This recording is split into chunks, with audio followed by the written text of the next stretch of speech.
You are now listening to Mark's Unexplained World by Mark the Medium. Available on Apple Podcast, YouTube, Spotify, Amazon Prime, Podbean and most other podcast platforms. Tonight's episode is about the yogurt shop murders. With graphic details from the start of the show, listener discretion is advised. So it's over to you now, Mark, for this week's tasty adventure.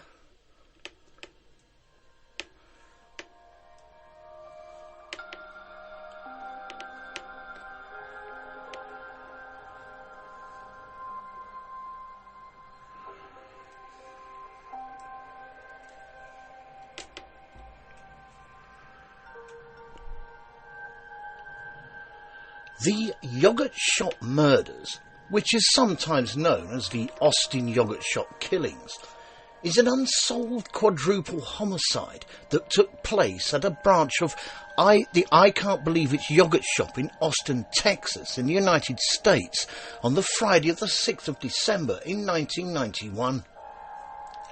At around midnight, after a police patrolman had reported a fire in the shop, the first responders discovered 4 female bodies inside, with each girl having been the victim of a bullet to the head, plus at least one of the girls having evidence of being raped. According to one of the original detectives on the case, the organised method of operation, the ability to control the victims, and the destruction of evidence by the arson pointed to an adult experienced crime rather than teenagers. The Austin Police Department does have DNA from an unknown male as a result of one of the rapes, as a Y-chromosome match for the perpetrator's DNA has been found in a research database of the Federal Bureau of Investigation. However, they have declined to reveal the identity of the man by the law of anonymity for others. Seriously. And because there are thousands of men who also bear this fragment of DNA, it is unable to identify individuals. Fair enough. There have been various suspects over the years as to who the perpetrator was, which included the known serial killer Kenneth McDuff. But after a string of interrogations that were conducted by various detectives over the years, confessions were obtained from 4 teenage boys. However, one of the detectives who was involved with the interrogations, a Hector Polanco, was accused of coercing false confessions from them. Greetings, Unexplainers. Thank you for tuning in once again and listening to this true crime episode of Mark's Unexplained World. My name is Mark Hughes. I'm a medium, a ufologist, a true crime buff, and a man with a very dark and disturbed sense of humour who has realised that a straight face together with a sincere sounding gets me out of more trouble than I can remember. But to give you a better idea of who I am and what I do, every week, usually on a Tuesday night, though occasionally on a Wednesday, allowing for bank holidays and busy weekends, I do a podcast on the many wide and various subjects that fall under the Unexplained banner. These include ufology, hauntings, disasters, and all sorts of other paranormal phenomena, including true crime, unsolved crime, serial killers, the sad and darker side of some past celebrities, and the occasional missing person that often goes unnoticed. So if you are listening to this episode on YouTube, please give us a review or an opinion of the episode subject that I can reply to, a thumbs up, and subscribe to my channel. Or if you are listening on any of the other podcast platforms, again, give us a like and a follow. And if you do get a few minutes, perhaps you might like to check out my social media groups and pages, including Facebook, Instagram, TikTok, which are all filled daily with all things unexplained and crime. I put the links to some of my socials in the description. In this episode, I'm going to tell you about the unsolved homicide surrounding the yogurt shop murders. And this week's necessary disclaimer. This story is a tale of murder and sexual assault, so may prove upsetting to some. You listen at your own discretion. Also, all opinions and comments are strictly my own, but the facts of the case remain. I also apologise if I pronounce anything incorrectly. My English, although it is my first and only language, really is not a problem to me, because I realised the other day that everyone at my age is in fact older than me. But anyway, let's get back to the story. According to Wikipedia, Austin is the capital city of the US state of Texas, with a population of 961,855 at the 2020 census. It is the 13th most populous city in the US, 5th most populous city in Texas, and the 2nd most populous US state capital after Phoenix in Arizona. While the Austin metropolitan area, with an estimated 2.55 million residents, is the 25th largest metropolitan area in the nation and has been one of the fastest growing large cities in the United States since 2010. Residents of Austin are known as Austinites and include a diverse mix of government employees, college students and musicians, along with high-tech and blue-collar workers. The city's official slogan promotes Austin as, and I quote, "the live music capital of the world," which is a reference to the city's many musicians and live music venues.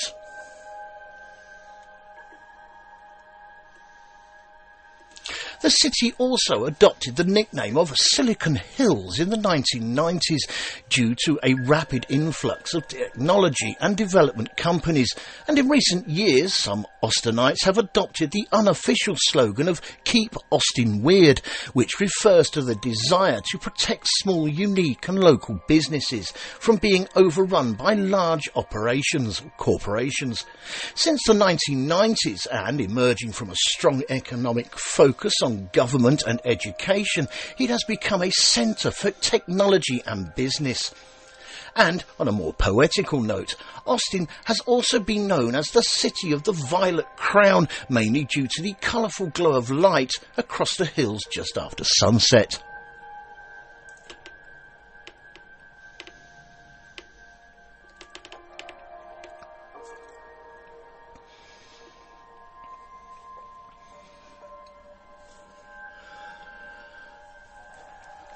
The yogurt shop murder victims were 4 local teenage girls.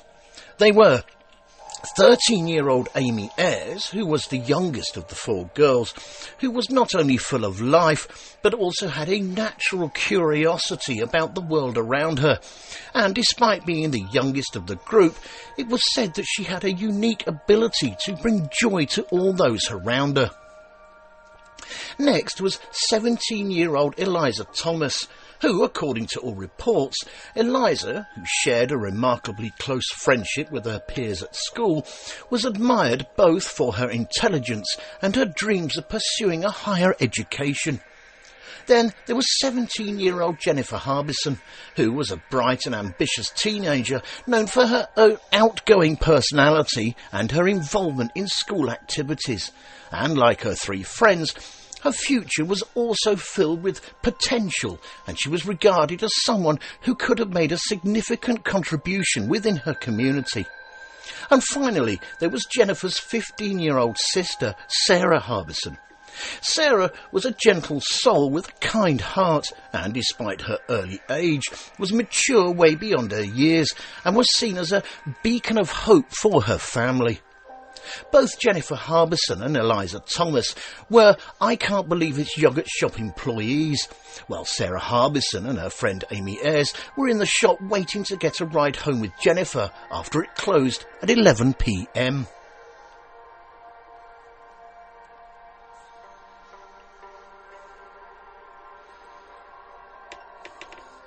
According to reports, approximately 1 hour before the shop closed its doors for the night, a man who had tried to cause some trouble with some of the customers in his queue was permitted to use the toilet in the back of the shop, where, according to some witnesses, he appeared to be taking a very long time, so it may have been the perfect opportunity for him to jam the rear door open.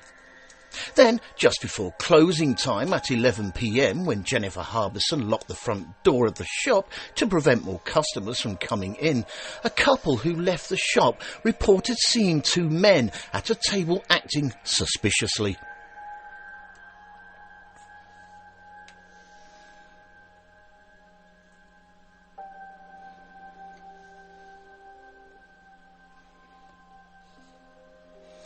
Shortly before midnight on the same day of Friday the 6th of December in 1991, a patrolman from the Austin Police Department, whilst out on his rounds, noticed that a fire was coming from the local I Can't Believe It's yogurt shop. So, as per the procedure, he then reported the fire to his dispatcher. However, after the fire was extinguished, the firefighters unfortunately discovered, in amongst the burnt ashes and timber, 4 female naked bodies.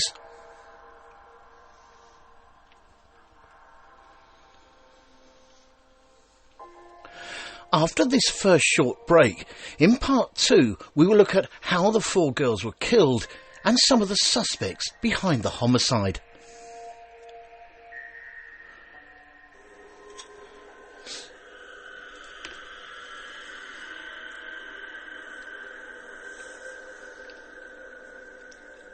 This show is brought to you courtesy of Neil Packer and the Haunted Antiques Paranormal Research Centre. Find them online at www.hauntedresearchcentre.com or at 9 to 11 Regent Street, Hinckley, LE10 1AW. Open on Saturdays from 10 a.m. to 4 p.m. for guided tours of the haunted rooms at just £3 per person. Booking is essential at all times, and over 16s only, please, unless accompanied by an adult. The haunted rooms are extremely haunted, and paranormal activity could and has taken place at any time. Some areas and particular objects or items can be quite scary and unnerving. Membership is available for £25 to qualify for selective offers. And why not download the app, available on both iOS and Android, for only $3.99. to keep up to date with what is coming up at the centre.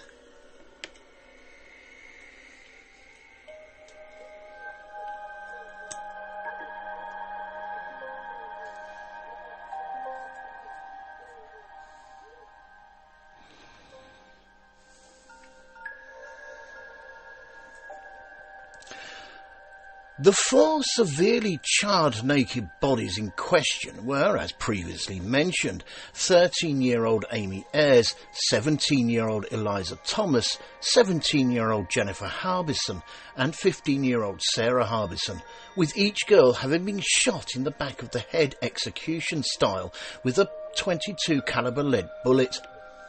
Eliza Thomas, along with Jennifer and Sarah Harbison, were all gagged and bound with their own underwear. However, unlike the others, Amy Ayers' body was found in a separate part of the shop.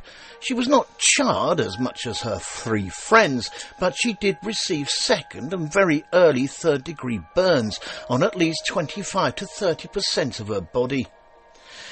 Amy Ayers' body was found with a sock-like cloth around her neck, and although she had been shot the same as her friends, the first .22 caliber lead bullet had actually missed her brain. So she had a second bullet which caused the final damage, exiting through her lateral cheek and jawline.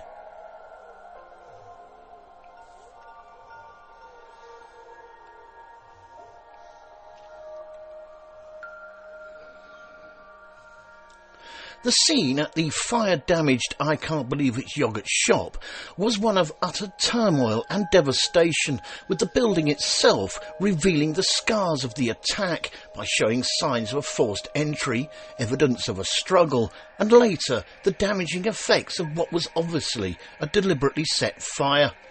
Investigators later determined that the I Can't Believe It's Yogurt shop had been set on fire in an attempt to both destroy any evidence and in an effort to complicate the forensic analysis, which would of course leave many unanswered questions. The fire, along with the deliberate water damage from the efforts to put it out, had destroyed any critical pieces of physical evidence that could have provided a clear insight into the modus operandi of the MO, or the MO for short, of the perpetrators. Sorry about that. And in many respects, the crime scene became symbolic of the bigger challenges that were faced by law enforcement in the reconstructing of a narrative from what was now a deliberately clouded crime scene. On an interesting side note, a modus operandi, which is often shortened to just MO, is an individual's habits of working, particularly in the context of business or criminal investigation. It is a Latin phrase which approximately translates as mode or manner of operating. The term is often used in police work when discussing crime and addressing the methods employed by criminals, with it also being used in criminal profiling, where it can help in finding clues to the offender's psychology. It largely consists of examining the actions used by the individuals to execute the crime, prevent its detection, and facilitate escape. A suspect's modus operandi can assist in their identification, apprehension or repression, and can also be used to determine links between crimes. However, when it comes to industry, the term modus operandi can be used to describe a firm's preferred means of executing business and interacting with other companies.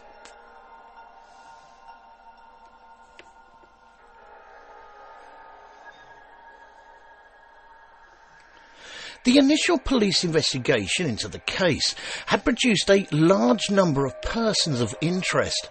However, they ultimately centred their investigation on 4 teenage boys named Maurice Pierce, Michael Scott, Robert Springsteen and Forrest Welburn.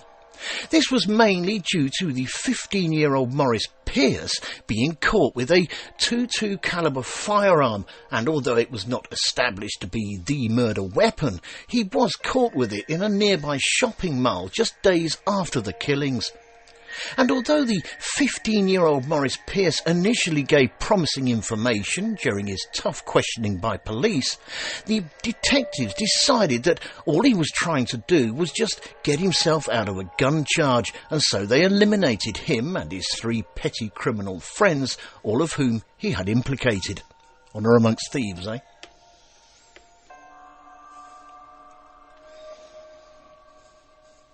However, it was not over for our 4 teenagers, and several years later a new detective who was put on the case theorised that the 4 teens from 1991 were in fact credible witnesses, or credible suspects, So, over time, a string of interrogations took place, which were conducted by various detectives, and eventually, in 1999, they were followed by confessions being obtained from both Michael Scott and Robert Springsteen, who, of course, by then were both in their 20s. Also, according to reports, and just for the record, law enforcement claimed at that time that all 4 of the suspects, including Maurice Pierce and Forrest Welburn, had participated in the quadruple homicide at the I Can't Believe It's Yogurt shop. So, with these 2 men, Michael Scott and Robert Springsteen, having eventually confessed to the crime, this then led to a trial and then subsequently to a sentence where, in 2001, Michael Scott was placed on death row, and a year later, in 2002, Robert Springsteen, due to him only being 15 years of age when the crime was committed, being sentenced to life behind bars. The prosecution went into great detail about the horrific nature of the crimes against the 4 young victims, but presented no hard evidence other than the 2 men's confessions.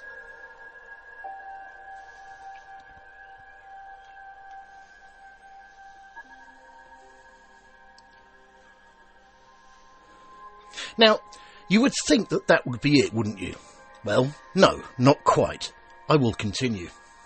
You see, their confessions would then later come under intense scrutiny, which meant in turn that their convictions didn't hold firm, with both men, meaning Michael Scott and Robert Springsteen of course, maintaining that their confessions were coerced under duress, which then started to raise serious concerns about the methods used by law enforcement during the interrogations. And then, the further down the line the authorities dug into the interrogation methods being used on the 2 men, the more disturbing they became. For example, it was claimed that one of the detectives had held a gun to Michael Scott's head during his pivotal multi-day interrogation, and that another detective admitted to withholding key information for more than a year that did in fact rule out Maurice Pierce's gun being the murder weapon. And not only that, but it was also reported that one of the detectives in the interrogations, Detective Hector Polanco, had been previously accused of coercing false confessions in a previously notorious case involving exonerated defendants Christopher Oker and Richard Danziger, with both men being released after 13 years in prison. But unfortunately, whilst he was incarcerated, Richard Danziger was badly assaulted, which resulted in him being permanently brain damaged. So, with this new information now being brought to light, critics then argued that the pressure applied during questioning undermined the reliability of the statements and so cast a doubt on the overall integrity of the convictions. It is worth me pointing out here that there is no record of the exact transcript on file of what was said to the 2 men during their 1991 interrogations, so it is impossible to know for sure what went on behind closed doors. However, both convictions were overturned at the confrontation clause alone, and both men were freed in 2006, with the prosecution insisting that they would be retried.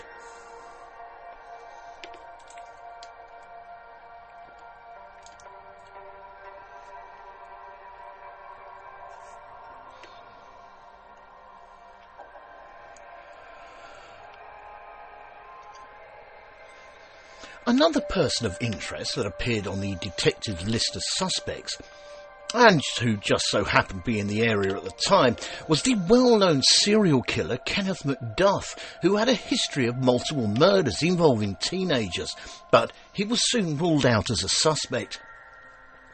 On an interesting side note, Kenneth Allen MacDuff, who was born on the 24th of January in 1946, was an American serial killer from Texas who, in 1966, along with an accomplice named Roy Dale Green, kidnapped and murdered 3 teenagers who were visiting the area from California.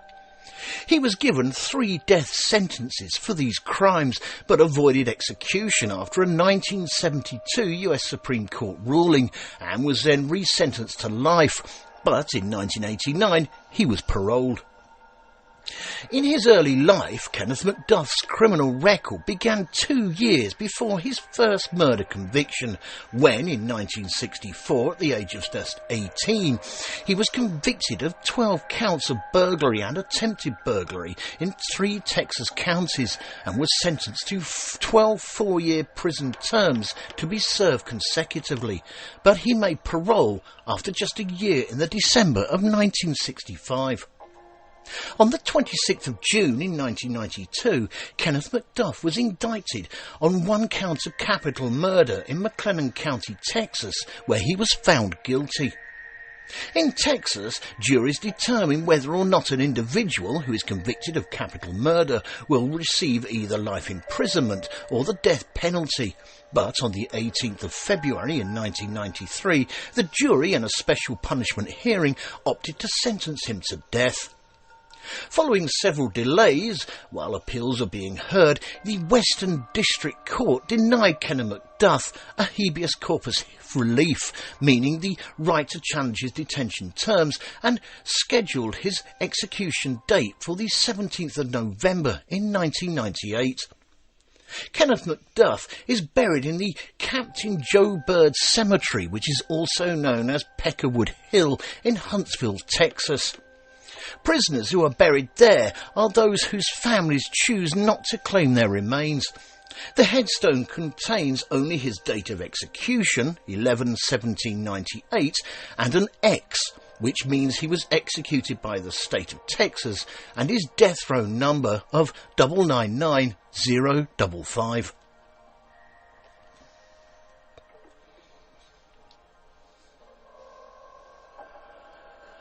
After this second short break, in part 3, we will look at the continuing trials for the two suspects, Michael Scott and Robert Springsteen, and where the case stands today.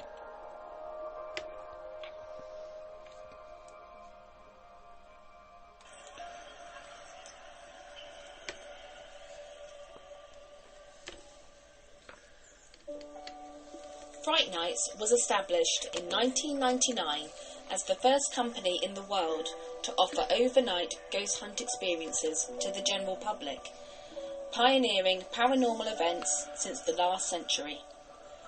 Fright Nights operate at hundreds of the UK's most haunted and exclusive venues. All events have their own team of experienced paranormal investigators, mediums and psychics. They have a VIP members club for regular returning guests, offering loyalty discounts and exclusive invitation-only events. They can also host private events for your family and friends. You can contact them on 07852 998 628 or email them at office@frightnights.co.uk, or take a look at their website at www.frightnights.co.uk, where you can see the many locations they investigate and learn about them and the opportunities they have available. Hundreds of ghost hunters join Fright Nights every month for the most thrilling ghost hunting experiences they'll never forget.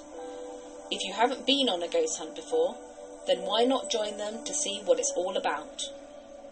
Why not visit their social media sites for up-to-date information on all the places they visit and to see what's coming up in the future? They look forward to seeing you all soon. Fright Nights Ghost Hunting Events. Remember, only the original will do.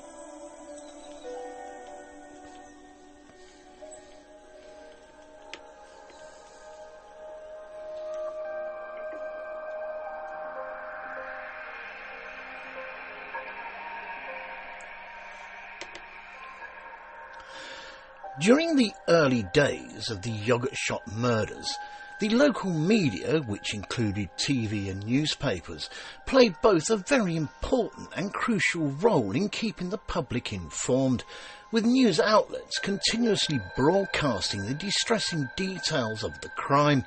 However, although it was a good idea to keep people in the loop, as it were, it also led to not just an atmosphere of heightened anxiety, but it was also a collective search for answers as to what had actually happened and who was to blame.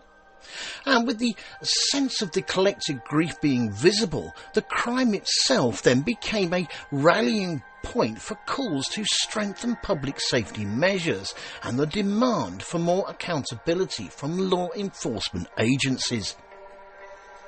The brutal nature of what happened to the 4 young girls at the I Can't Believe It's yogurt shop in Austin, Texas, combined by the fact that it targeted teenagers, meaning individuals who are just at the beginning of their adult lives, sent both ripples of fear and outrage throughout the local community, with the local residents in Austin finding themselves questioning the safety that they had taken for granted throughout their daily lives.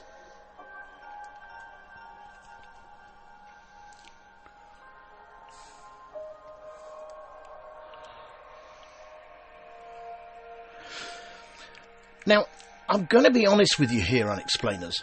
The following dates are a little bit of guesswork, as for the life of me I can't seem to confirm them, mainly due to my sources supplying me with several different dates for each event, and one source supplying me with no dates at all, so I apologise in advance if my guessing seems a little bit off kilter, as it were.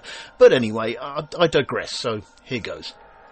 Let us have a look at a brief timeline regarding the ups and downs of Robert Springsteen and Michael Scott as suspects in the case. Well, Robert Springsteen, who, if you remember, was originally convicted in 2001 and given life behind bars due to him only being 15 years old when the crime took place. In 2006, his conviction was overturned by the Texas Court of Criminal Appeals based on his unfair trial and his claims of a dodgy interrogation. My words, not his. So he was a free man after 5 years. And then, a year later, in the February of 2007, the US Supreme Court also refused to reinstate his conviction, so he remained a free man. Then, on the 20th of August in 2008, Michael Scott and Robert Springsteen's defence lawyers request DNA testing of alternative suspects. However, no DNA matches against the evidence was discovered. However, a forensic investigation did show that the DNA found on one of the female victims was both not Springsteen or Scott's, and, just to add a little intrigue into the tale, nor was it that of the other two suspects, meaning Maurice Pierce and Forrest Welborn, who were implicated in their confessions. So the prosecution consequently abandoned any plans for a retrial. It is worth be pointed out here that at least 7 of the jurors from the original Scott and Springsteen trial have stated that they would not have convicted the men in the first place had this unknown suspect's DNA evidence from the victims been available to them at that time.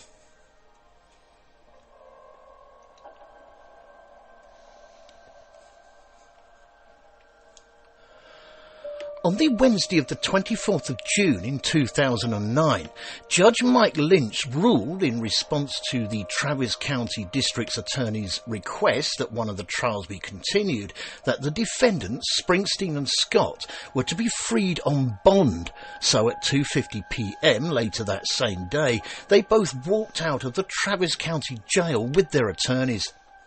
And on the 28th of October in 2009, all charges against Maurice Scott and Robert Springsteen were dismissed. However, the Texas courts later decided that those released were not entitled to any compensation, as they had actually not proven that they did not commit the crime.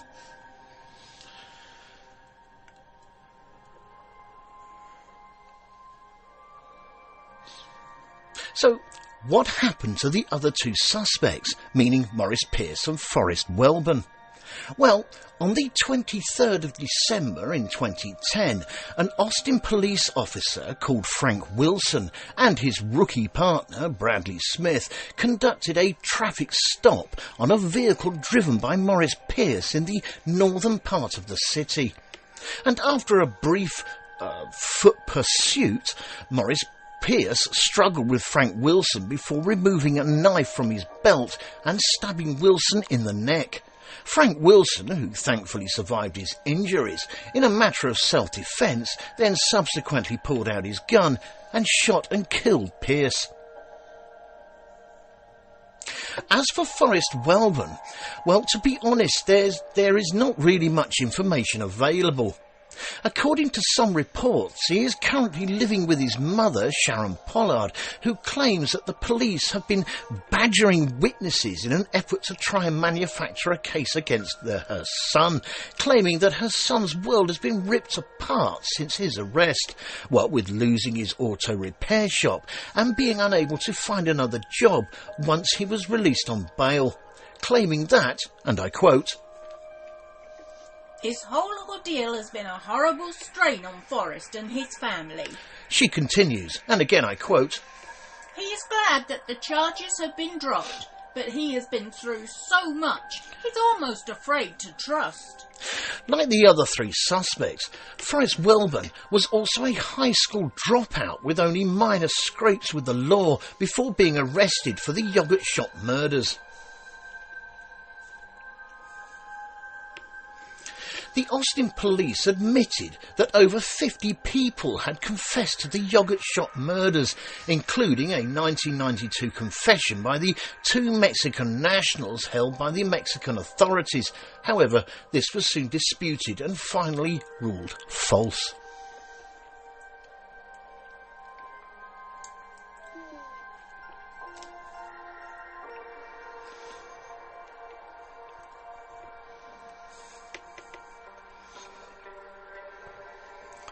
On the 8th of December in 2021, the House Judiciary Committee passed legislation from the Republic Representative Michael McCall, giving the families of cold case victims the opportunity to petition the federal government to re-examine cases that were older than 3 years.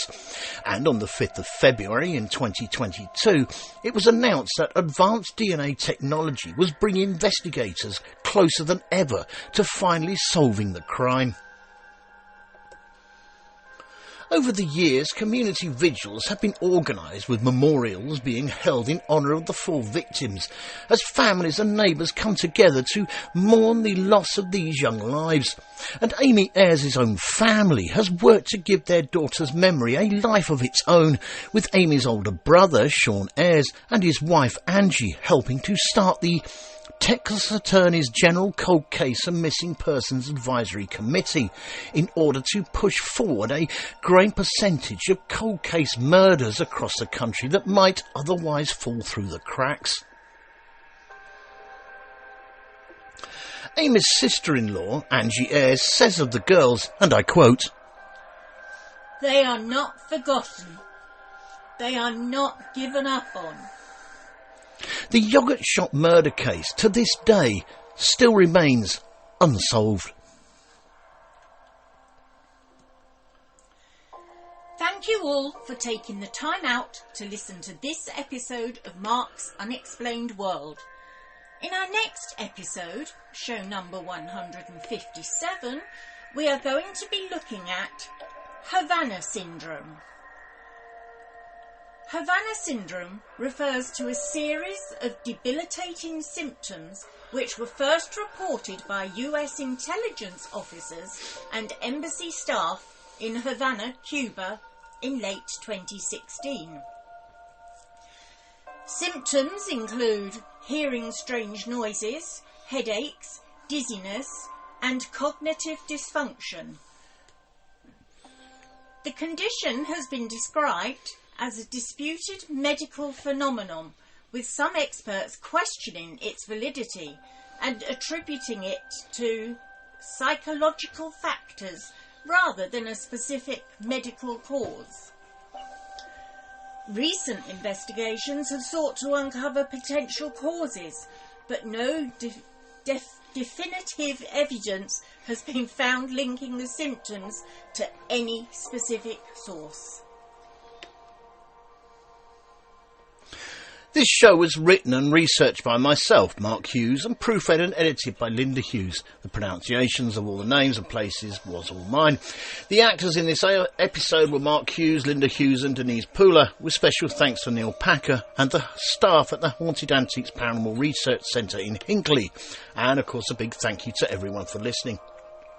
We never run out of ideas here at the office for Mark's Unexplained World podcast. But if you know of any other intriguing stories under the Unexplained banner, including ufology, hauntings, disasters and any other sort of paranormal phenomena, as well as true crime, unsolved crime and missing people, just drop me a direct message and I'll see what I can do. I will also include the name of the person who suggested the idea in the end credits for the podcast if they're happy for me to do so, of course. And again, just to add, if you are listening to this show on YouTube, please give us a review and a thumbs up and subscribe to my channel. And if you are listening on any of the other podcast platforms, again, give us a like and a follow. I thank you in advance. Mark's Unexplained World, because there's more to the paranormal than meets the third eye. And remember guys, keep it real, because being real is better than being perfect. No AI was used or harmed in the making of this or any other episode of Mark's Unexplained World. This show and all its contents are covered by basic copyright of Mark the Medium.